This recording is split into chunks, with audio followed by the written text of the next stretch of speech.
Apa yang dimaksud dengan data berpasangan? Anda punya dua buah dataset. Misalkan dataset yang pertama adalah data berat badan lelaki dewasa. Kemudian, dataset yang kedua adalah data berat badan anak pertama dari setiap lelaki dewasa yang ada dalam dataset 1. Tiap-tiap data dalam dataset 1 berhubungan dengan satu data di dataset kedua. Begitu pula sebaliknya.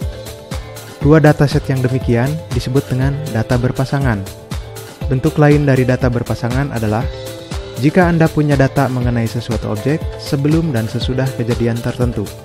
Sebagai contoh, Anda punya data berat badan sekelompok orang sebelum dan sesudah mereka mengikuti program perbaikan gizi. Untuk bisa menganalisis data berpasangan, ada beberapa asumsi atau persyaratan yang harus diperhitungkan. 1. Sampel data harus berpasangan. 2. Sampel harus diambil secara random. 3. Jika jumlah sampel lebih kecil dari 31, sampel harus berasal dari populasi yang terdistribusi secara normal. Untuk bisa menarik kesimpulan di tingkat populasi berdasarkan data sampel yang berpasangan, Anda perlu mengikuti langkah-langkah berikut.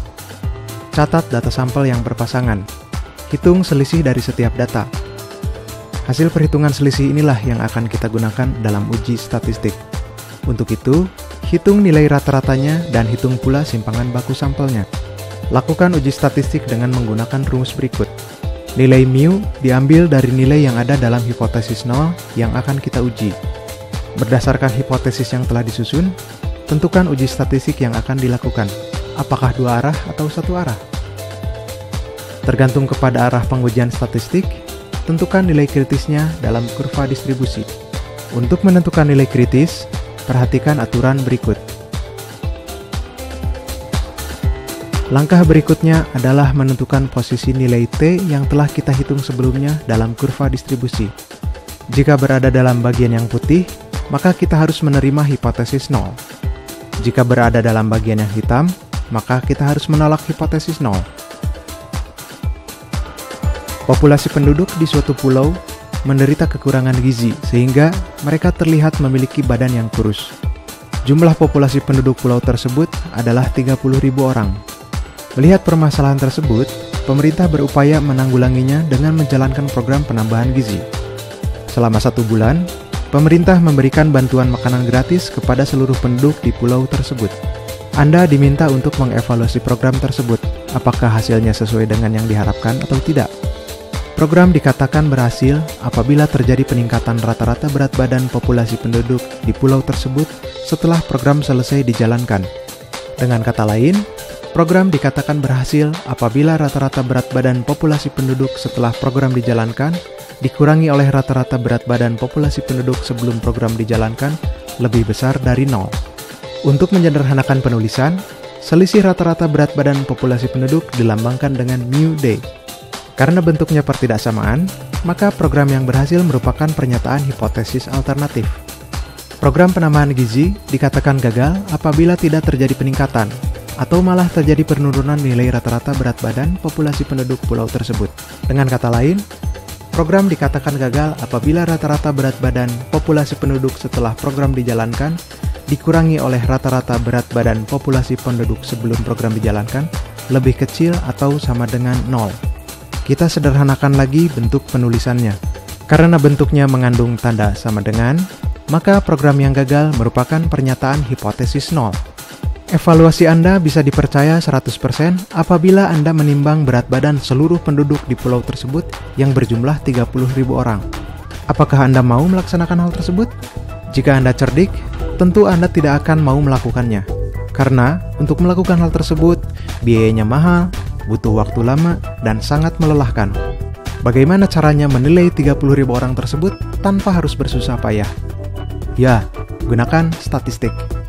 Meskipun kesimpulan akhirnya tidak bisa dipercaya 100%, tingkat kepercayaan dari kesimpulan kita masih bisa diandalkan. Daripada Anda harus menimbang 30.000 orang, ambil sampel random secukupnya. Misalnya, ambil 29 orang sebagai sampel.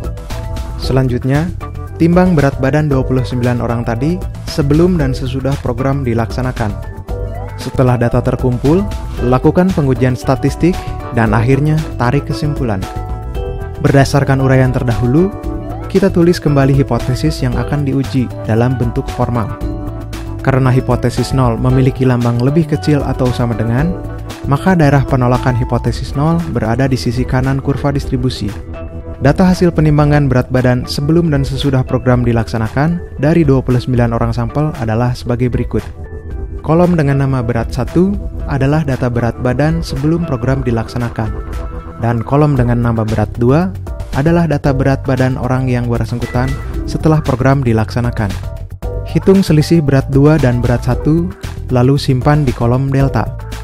Berdasarkan kolom delta, kita peroleh nilai rata-ratanya 5,9 dan simpangan baku sampelnya 9,2. Lalu kita hitung nilai T. Nilai mu D kita ganti dengan angka yang ada dalam hipotesis 0 karena mengandung lambang sama dengan. Selanjutnya, kita tentukan nilai kritis pada kurva distribusi. Untuk tingkat kepercayaan 95%, luas wilayah penerimaan hipotesis 0 adalah 0,95.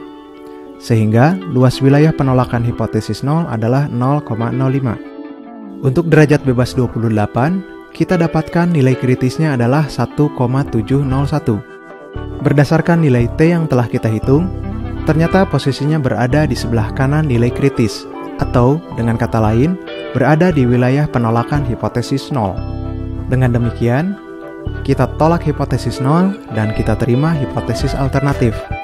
Kesimpulannya, kita terima hipotesis alternatif di mana nilai rata-rata berat badan populasi penduduk setelah program dikurangi oleh nilai rata-rata berat badan populasi penduduk sebelum program dilaksanakan lebih besar dari 0.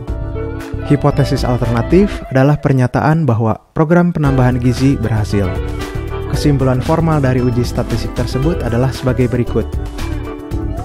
Berdasarkan data sampel 29 orang, dengan tingkat kepercayaan 95%, terdapat cukup bukti yang mendukung pernyataan bahwa program penambahan gizi telah berhasil meningkatkan rata-rata berat badan populasi penduduk di pulau tersebut. Anda bisa lihat, statistik mempermudah Anda. Untuk menyimpulkan 30.000 orang, Anda cukup mengamati 29 orang.